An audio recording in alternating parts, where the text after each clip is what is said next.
오늘은 하나님의 말씀으로 받는 믿음이라는 제목으로 말씀을 전합니다.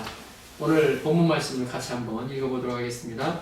본문 말씀 데살로니가전서 2장 13절, 또 디모데후서 3장 15절에서 17절 말씀입니다. 천천히 한 절씩 함께 읽어보도록 하겠습니다. 시작.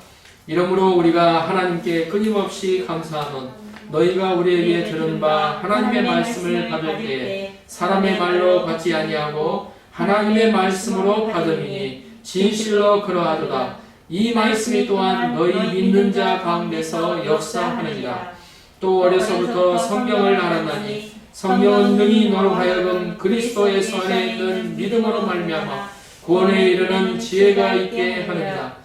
모든 성경은 하나님의 감동으로 된 것으로 교훈과 책망과 바르게 함과 의로 교육하기에 유익하니 이는 하나님의 사람으로 온전하게 하며 모든 선한 일을 행할 능력을 갖추게 하려 합니다. 아멘.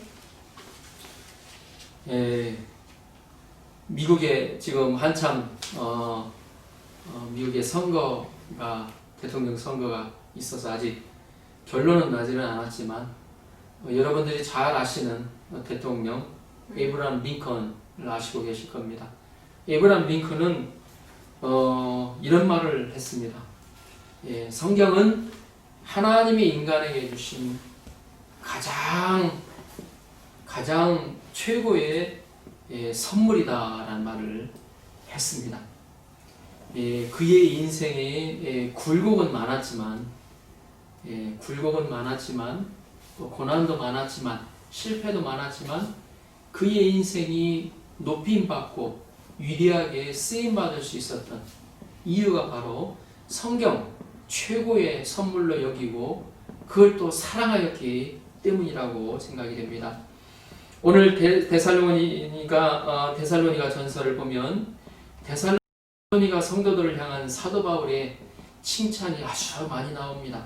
근데 이 데살로니가라는 곳은 제가 찾아봤더니 사도 바울이 데살로니가에서 딱 3주만 복음을 전했어요. 3주 말씀을 전했어요. 3개월도 아니고 1년도 아니고 3년도 아니고 3주만 말씀을 전했던 곳입니다. 그런데 이 데살로니가 교회는 마게도니아 지방의 본이 되는 교회가 되었고 믿음의 영향력을 나타내는 교회가 되었습니다. 아주 신앙생활을 잘하는 교회가 되었습니다. 저희들의 소망이죠. 신앙생활을 어떻게 아주 잘하는 또 성도 교회가 되는 것이 저희의 소망이죠. 데살로니가 교회는 어떻게 그 짧은 기간 복음을 들었음에도 불구하고 그렇게 성장하고 주위에 믿음의 영향력을 끼칠 수 있었을까요? 오늘은 그 비밀에 대해서 함께 묵상하며 은혜 받는 시간이 되기를 기도합니다. 오늘 말씀은 데살로니가 성도들의 말씀에 대한 자세에 대해서 나옵니다. 그들은 사도 바울을 통해 전해지는 말씀을 사람의 말로 받지 아니하고 하나님의 말씀으로 받았습니다. 그랬을 때 그들 안에 놀라운 말씀의 역사가 일어났습니다. 이 시간 그 비밀을 묵상하며 저희도 데살로니가 성도들과 같이 말씀을 하나님의 말씀으로 받는 놀라운 축복의 역사가 일어나기를 기도합니다. 아멘. 데살로니가에 대해서 잠깐 설명을 드리면 오늘날 그리스 두 번째 큰 도시로 바울의 제2차 전도여행 때 개척된 곳입니다. 자, 2차 전도여행은 바울이 소아시아에서 유럽 전도로 방향을 바꾼 여행이었습니다. 1차 전도여행은 대부분 소아시아를 중심으로 한 전도여행이었는데 2차 전도여행부터는 이제 빌립보를 통해서 이제 데살로니가 또 아덴 또 고린도를 통해서 복음이 전파되어 갑니다. 바울은 2차 전도여행 때 처음에 빌립보에서 복음을 전했고 그 다음에 개척한 곳이 바로 이 데살로니가입니다. 바울은 데살로니가에서 3주일에 걸쳐 복음을 전했습니다. 그러자 많은 헬라인들과 귀부인들이 말씀을 영접하고 예수님을 믿기 시작했습니다. 하지만 바울은 이곳에서도 핍박을 받았습니다. 유대인들이 가는 곳마다 따라다니면서 시기하여 바울을 잡고자 난리를 폈습니다.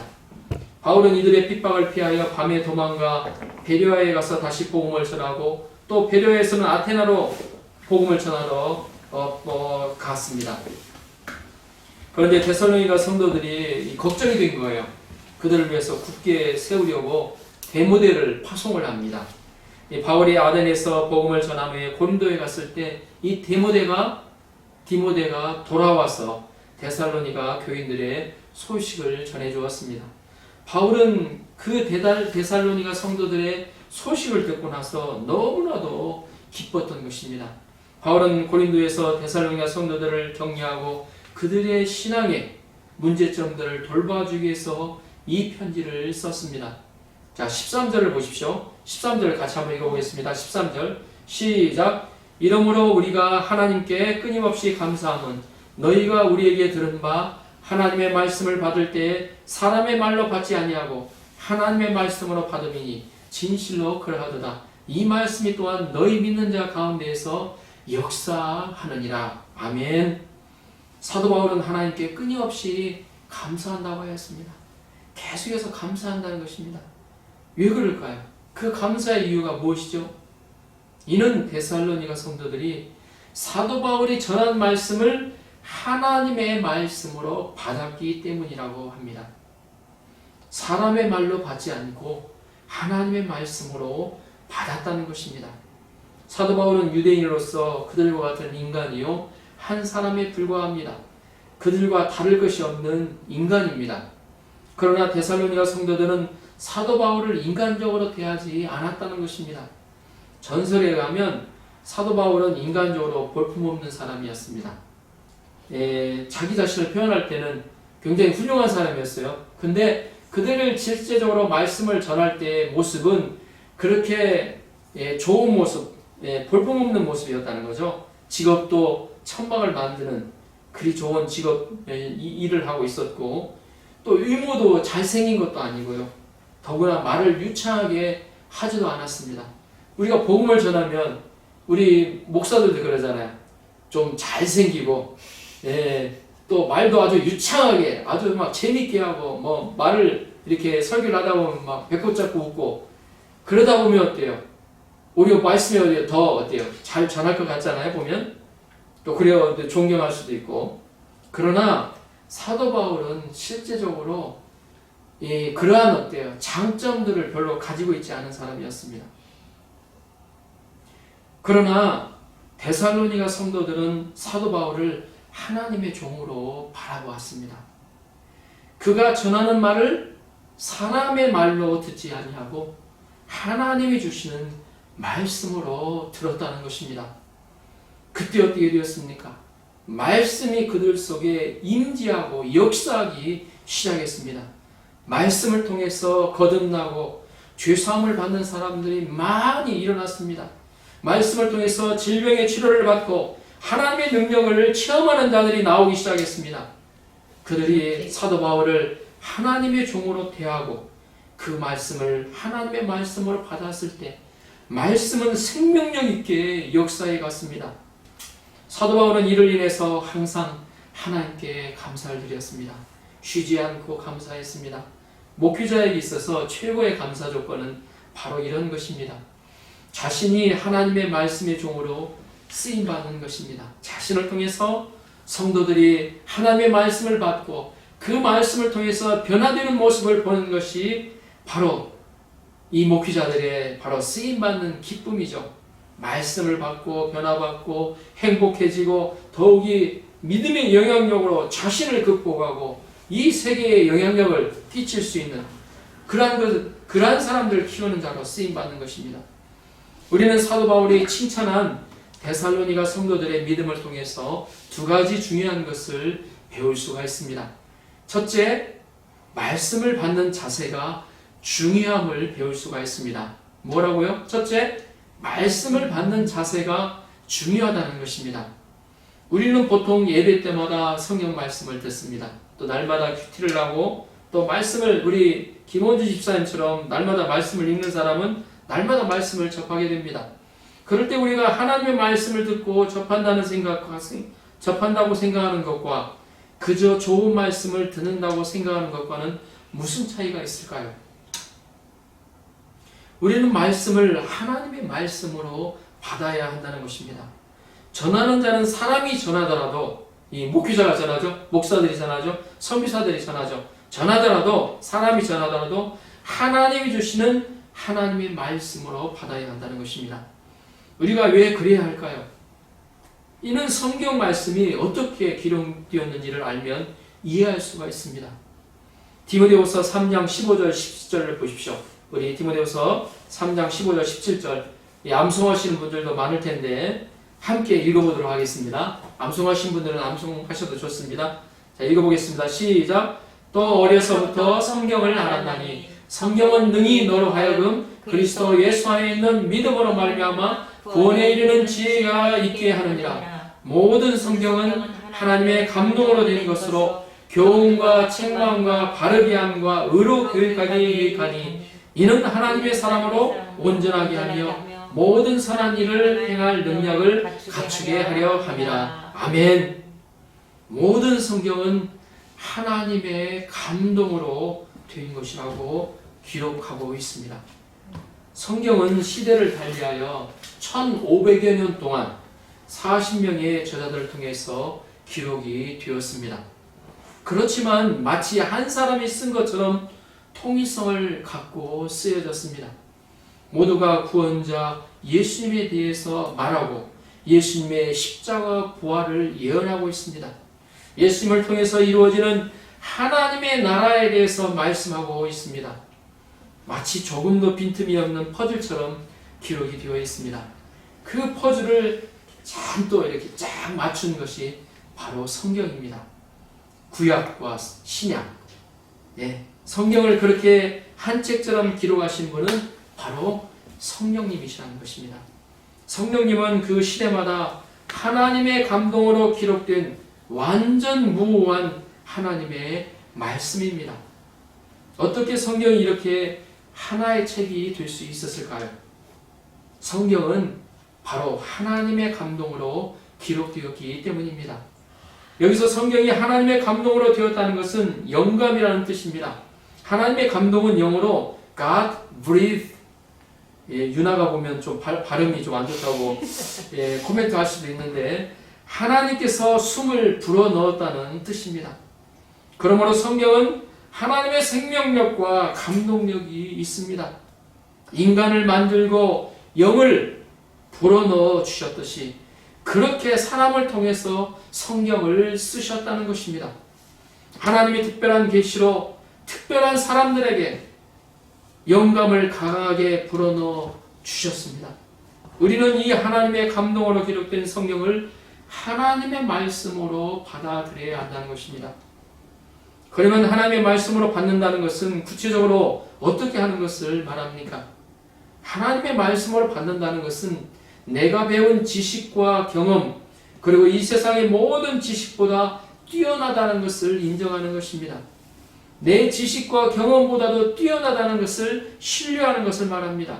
뿐만 아니라 하나님의 말씀으로 받는다는 것은 현재 내게 주시는 말씀으로 받는 것을 의미합니다.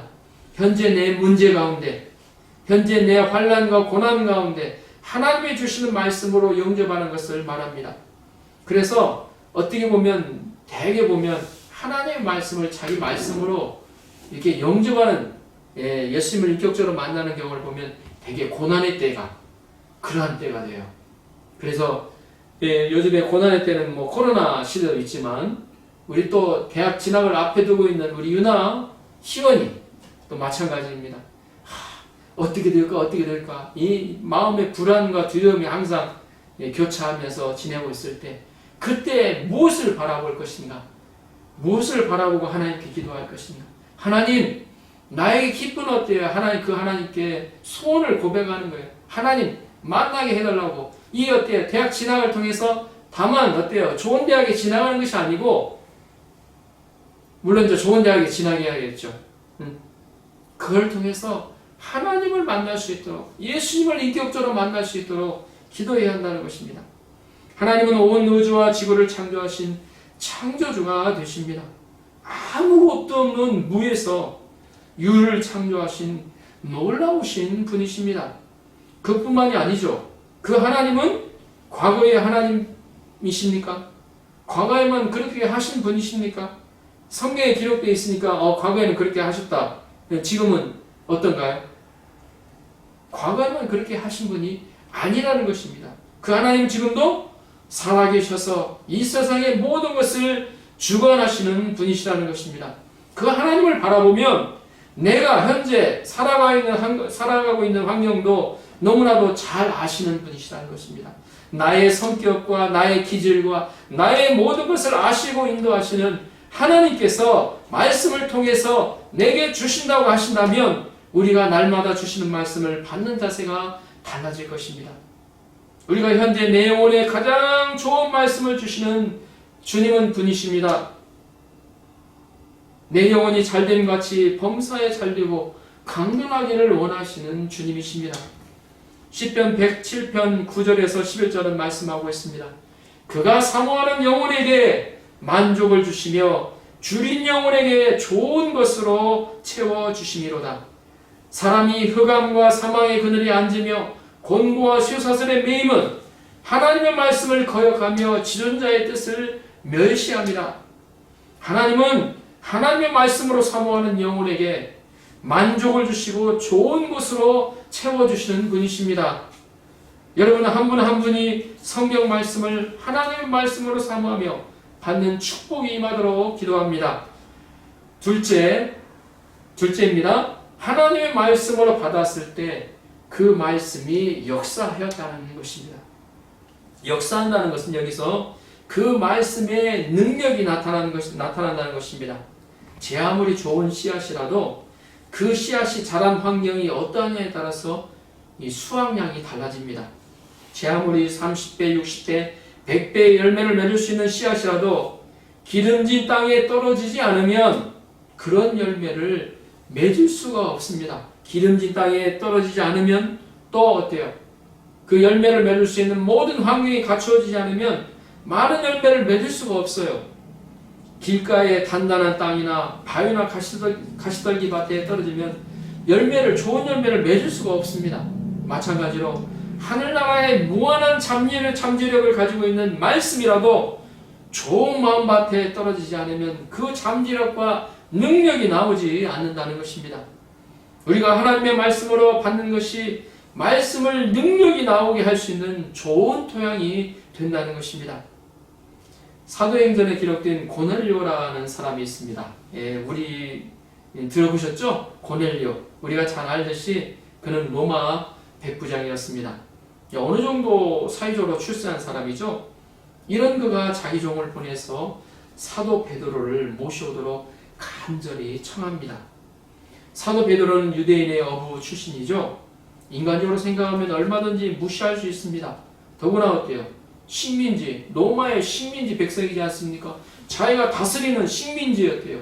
백성들이기 때문에 어때요? 존경하거나 그러면 그냥 무시할 수 있죠. 그러나 고넬료는 베드로를 인간적으로 보지 않았습니다. 그에게서 하나님의 말씀을 듣고자 했습니다.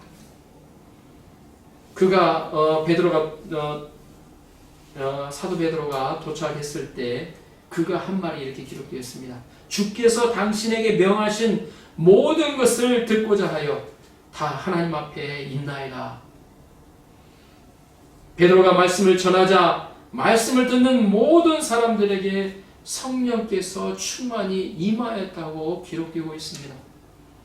그들이 얼마나 사모하는 마음으로 겸손히 하나님의 말씀을 듣고자 겸손히 임했다는 것을 알 수가 있습니다. 그리고 예수님을 영접하고 모인 무리들이 다 구원을 받았다고 하였습니다. 그곳에 새로운 한 교회가 개척되기 시작했다는 것입니다. 그러나 예수님의 고향 나사렛 사람들은 달랐습니다. 예수님이 태어나신 곳은 어디죠? 베들레헴이죠. 성장하신 곳은 베들레헴이 아니고 갈릴리호수 근처에 있는 나사렛이라는 작은 마을이었습니다. 제가 이스라엘을 한번 가봤는데 나사렛이라는 동네는 제가 그냥 버스만 타고 그냥 지나가면서 봤습니다. 근데 상당히 그 도시가 크더라고요. 근데 예수님의 당시는 별로 크지 않은 조그마한 마을이었습니다. 근데 역시 예수님이 자라나는 것이기 때문에 사람들이 모여들기 시작했다는 것입니다. 예수님이 자기 고향인 나사렛에 있는 회당에 들어가셨습니다. 그래서 말씀을 가르치신 적이 있었습니다. 예수님의 말씀을 들은 고향 사람들은 놀라며 이 사람의 지혜와 이런 능력이 어디서 나느냐? 이는 그 목수의 아들이 아니냐? 그 어머니는 마리아, 그 형제들은 야고보, 요셉, 시몬, 유다라 하지 않느냐? 그 너희들이 다 우리와 함께 있지 않냐냐? 그런즉 이 사람의 모든 것이 어디서 나느냐 하고 예수님을 배척했습니다. 예수님의 말씀을 받아들이지 않고 거부했습니다. 작은 마을이었기에 사실 안 보면 어때요? 예수님의 집의 형편이나 그리고 예수님이 자란 모습, 잘난 점, 못난 점 등 여러 가지를 잘 알고 있을 것입니다. 그들은 하나님의 아들 예수님을 인간적으로 대하였습니다. 예수님을 그저 목수 요셉의 큰아들이요 야고보와 유다의 형으로 대했습니다. 어렸을 때 함께 소꿉놀이 하던 친구로 대했던 것입니다.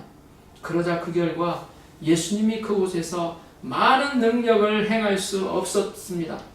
마태복음 13장 53절을 보면 그들이 믿지 않음으로 말미암아 거기서 많은 능력을 행하지 아니하시니라 라고 기록되어 있습니다. 그들은 메시아가 되시는 예수님과 함께 마을에 사는 은혜를 입은 사람들이었지만 정작 예수님을 받아들이지도 그 능력도 알지 못하는 불행한 사람들로 기록되고 말았습니다.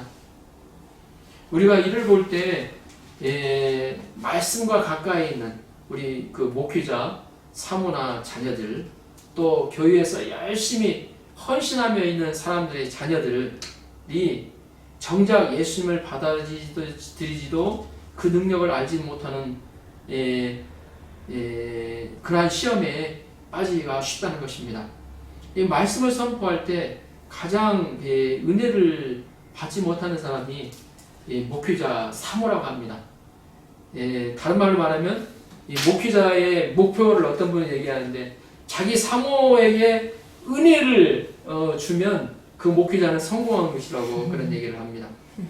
이 목회자의 어떤 장단점을 잘 알기에 말씀을 하나님의 말씀으로 받지를 못하는 위험성이 있습니다. 뿐만 아니라 자녀들도 항상 함께 생활하다 보니 아빠로만 보여지고 또 아빠의 좋지 못한 단점을 알기에 하나님의 말씀을 선포해도 그렇게 보이지 않는다는 것입니다. 우리는 함께 생활할 때는 남편이요 아빠이지만 말씀을 섬기고 전할 때는 분명히 하나님의 말씀을 선포하는 하나님의 사람으로서 바라보아야 한다는 것입니다. 우리는 매주 선포되어지는 말씀을 하나님이 내게 주시는 하나님의 말씀으로 받는 믿음을 가져야 합니다. 그래야 그 말씀을 통해 능력이 나타나고 30배, 60배, 100배의 결실을 맺을 수 있는 것입니다.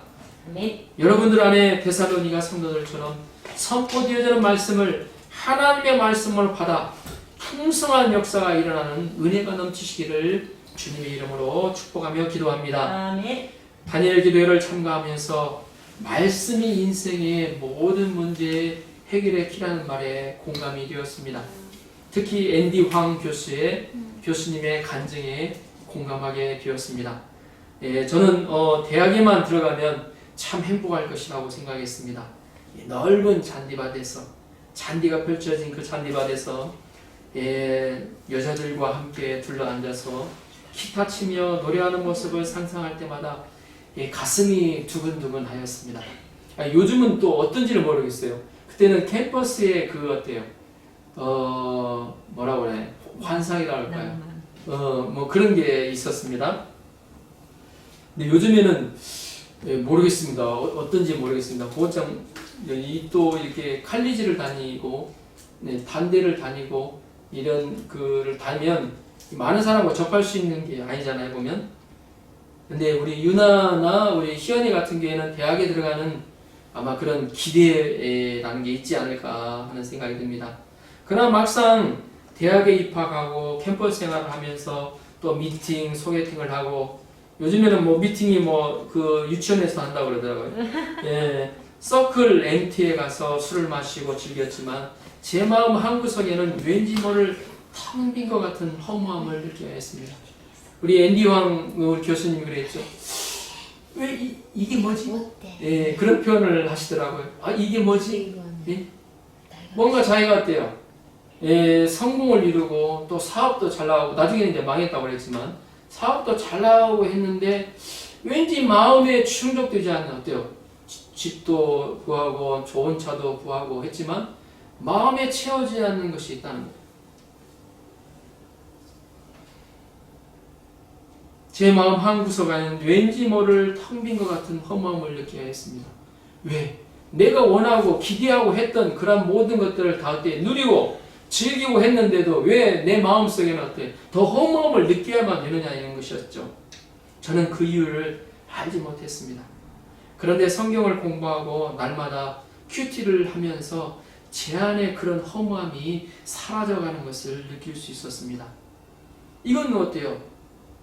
이는 하나님을 모르던 제가 그저 성경은 베스트셀러라고 생각했던 제게 있어서 새롭고 좀 이상한 경험이었습니다. 그래서 어거스틴이 했던 말을 지금도 잊지 않고 있습니다. 사람에게는 이 세상의 어떤 것으로도 만족하지 못하는 공간이 있다. 이 세상에 권력과 명예와 돈으로도 맛있는 거, 또 멋있는 거, 브랜드 모노를 다 걸쳐도 만족하지 못하는 공간이 사람의 마음속에 있다는 겁니다. 그것은 오직 하나님으로만 채워진다. 어거스틴이 이런 고백을 했습니다. 어거스틴이 왜 이런 고백을 했냐면 그는 어때요? 젊었을 때부터 쾌락적인 삶을 다 살았어요. 경험해봤어요. 이 20살이 되기 전에 벌써 동거 생활을 하고요. 자기가 어때요? 누리고 누릴 것들은 어때? 이 세상에 다 누려봤어요. 이 참의력의 성 어거스틴의 참의력을 보면 그게 한 가지 한 가지 다 나옵니다. 그러니까 이런 그가 이 세상에 어때요? 즐거움들을 다 경험해본 그가 결국에는 어때요? 내 안에 어때요? 만족하지 못하는 공간이 있다. 그것은 오직 하나님으로만 채워진다. 설득력이 있죠. 그래서 저는 그것 한 가지만으로도 내 안에 허무함이 사라졌다는 그 한 가지만으로도 전도를 열심히 다녔습니다. 예수님을 인격적으로 만나면서 하나님의 말씀에 깊이 관심 갖기 시작했습니다. 제 연약함과 허물로 인해 문제에 빠질 때마다 말씀은 제게 다시금 힘과 소망을 주었습니다. 제가 현재 가지고 있지 못하더라도 일본 선교에 대해서 비전을 가지고 큰 소리를 치고 비전을 가지고 기도할 수 있는 것은 바로 그 하나님이 살아계시고 그 하나님이 나와 함께 계시기 때문입니다. 아멘. 말씀의 힘과 능력을 알았던 다윗은 목동에서 왕이 되기까지 무려 13년 동안 많은 시련과 환난을 겪게 됩니다. 선대왕인 사울로부터 이 죽음의 위협을 항상 느끼고 쫓겨다니면서 항상 죽음이 바로 내 옆에 있다고 고백할 정도로 그 심경을 그렇게 토로하는 환난을 받게 됩니다. 그럴 때마다 그는 하나님께 매우 달렸습니다. 시편에서 말씀에 대한 사모하는 마음을 그대로 표현하고 있습니다. 나의 영혼이 주의 구원을 사모하기에 피곤하구나. 나는 주의 말씀을 바라나이다. 그러므로 내가 주의 계명들을 금 곧 순금보다 더 사랑하나이다. 아멘. 하나님은 그런 그와 함께 하시고 위험할 때마다 보호하여 주셨고 하나님과 마음이 합한 자라는 놀라운 축복을 받도록 하셨습니다. 오늘은 데살로니가 성도들의 말씀에 대한 결론적으로 오늘은 데살로니가 성도들의 말씀에 대한 자세에 대해서 묵상해 보았습니다. 그들은 하나님의 말씀을 사람이 전하는 말씀으로 받지 않고 하나님의 말씀으로 하나님이 내 현재 내게 주시는 말씀으로 받았습니다. 그러자 그들 안에 놀라운 말씀의 역사가 일어났습니다. 삶이 변화되고 인생의 행복을 알고 하나님을 믿는 믿음의 영향력으로 본일이고 신앙생활 잘하는 교회가 되었습니다. 우리 사이타마 바람과 불꽃 교회도 말씀을 받을 때 하나님의 말씀으로 받고 간절히 사모하는 마음으로 받는 교회가 되도록 기도합니다. 아멘. 축복받는 것이 다른 것이 없어요. 필요한 것을 어때요? 주세요, 주세요 할 필요가 없습니다. 때마다 내게 주시는 말씀을 하나님의 말씀으로 받기만 하면 된다는 것입니다. 하나님의 말씀을 받기 위해 옷깃을 저미고 하나님의 말씀을 받기 위해 새벽 어때요? 예, 아침에 일찍 일어나 눈을 깨어서 눈을 비비고 일어나서 겸손과 믿음으로 주님의 말씀을 사모하는 그러한 축복이 여러분들에게 임하기를 기도합니다. 아멘.